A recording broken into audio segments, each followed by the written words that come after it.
Oh my god.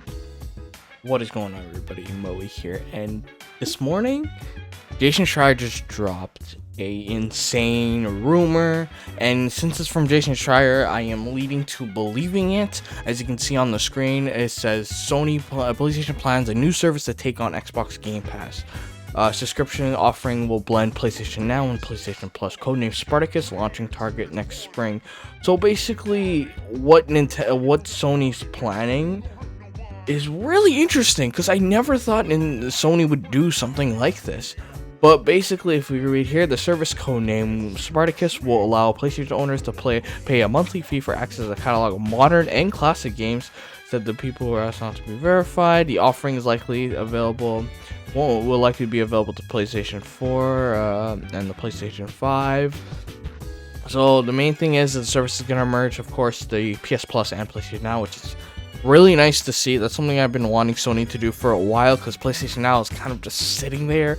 Not a lot of people use it. I mean, people use it. There's a decent chunk of people I know use it, but it's like just sitting there for them, not really doing much. And there's a lot they can do with the PS Now service that can almost turn into their own version of Game Pass, as we can see here. While PlayStation Now users download, so I'm skimming through here. Okay, here's the details on Spartacus may not be finalized, but the documentation reviewed by Bloomberg outlines the tiers. There's going to be 3 tiers to the service. The first will include existing PS Plus benefits, and the second will offer a large catalog of PlayStation 4 and eventually PS5 games. The third tier will add extended demos, game streaming, and a library of classic. Now, this is the interesting thing. The highest tier will get you PlayStation 1 games, PlayStation 2 games, PlayStation 3 games, and PSP games. No Vita games as of right now, but okay. But this is the main thing right here that I want to focus on right here.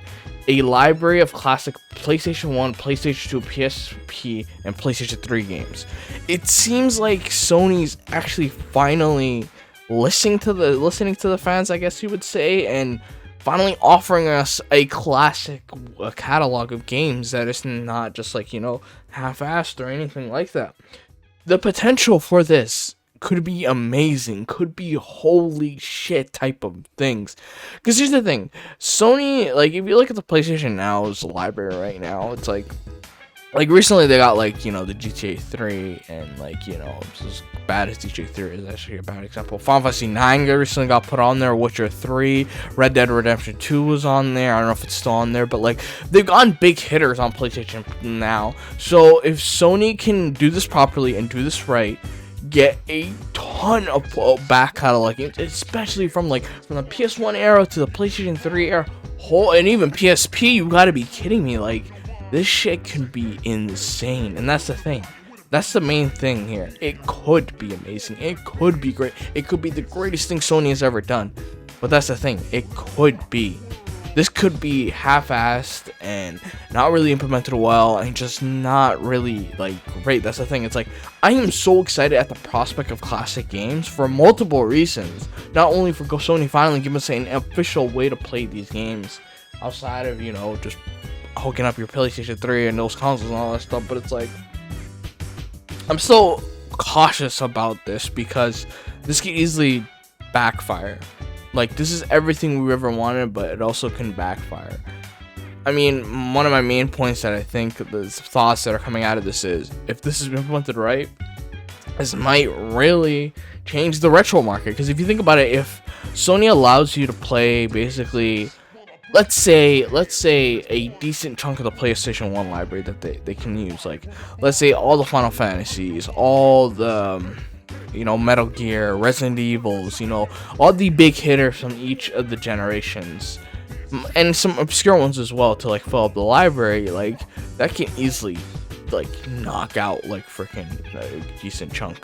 And it's sounding like they're going to be implementing cloud technology into this, so there's still no word on right now if it's native or using cloud, although if you have to guess, I would assume that from that PS1, PS2, and PSP would be native, and then the rest of PS3 would unfortunately be cloud, or they all could be cloud. That's the thing, we don't know, we don't have a lot of information right now.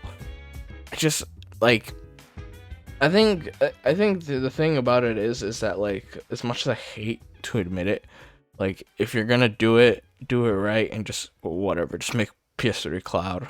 I know, like, I've been begging for PS3 backwards compatibility, native backwards compatibility, but if they can't do it, they can't do it, I guess. I don't know. But yeah, this is the like, if this is done right, this can blow Game Pass out of the water. Like, if done right. And it's for multiple access. If it's priced well, if it's the libraries are there. I know we talk about a lot about Switch Online and how it's not doing great on the Nintendo side of things, but and then Sony, like, that's the thing. It's like this generation of Sony. That's why I feel like they wouldn't do something like this so prosumer. You know what I mean? Like, I don't see them doing something that's gonna be decent. Let's say even the same Game Pass Ultimate price tag, which is like $15 a month. $15 a month, and that's the highest tier. Get to everything. PS1, PS2, and even PS1, PS2, and PSP are native, and then PS3 are either cloud or not. But just my thing is like, as I sit here and think about this, I'm excited at the prospect of this, and this could be amazing. But at the same time, I'm really cautiously optimistic at the same time, because it's like, we don't know much about this. It's from, like, I know it's a rumor, like, this is a rumor. It's also from Jason Schreier, so it's probably something that's been cooking up in the Sony space for a while. And I would love to see him do something like this, and I would like this would be an insane thing for them to do. Like, this is just across the board, like, you know, just giving us all these games. Like, I could just think in my head, could you imagine, like, they just do on the PSP side of things, Persona 3 Portable, Third Birthday. Like, there's so much good, like, hidden gems on, like, those gens. Like, not even including, like, you know, on the PS2 side of things, PS1, like, they somehow got, like, you know, Xenogears or Xenosaga or, like, shit like that onto the service and all that stuff.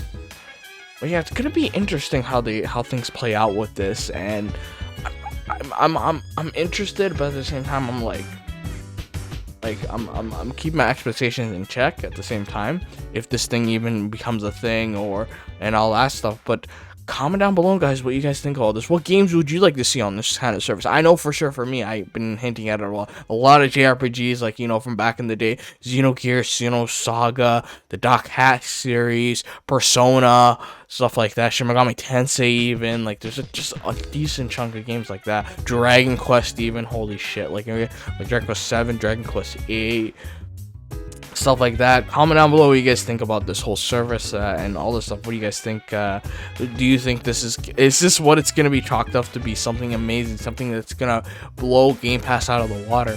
But yeah, if you guys liked what you saw here, like the video, subscribe for more content like this. And yeah, this is Moawe signing out.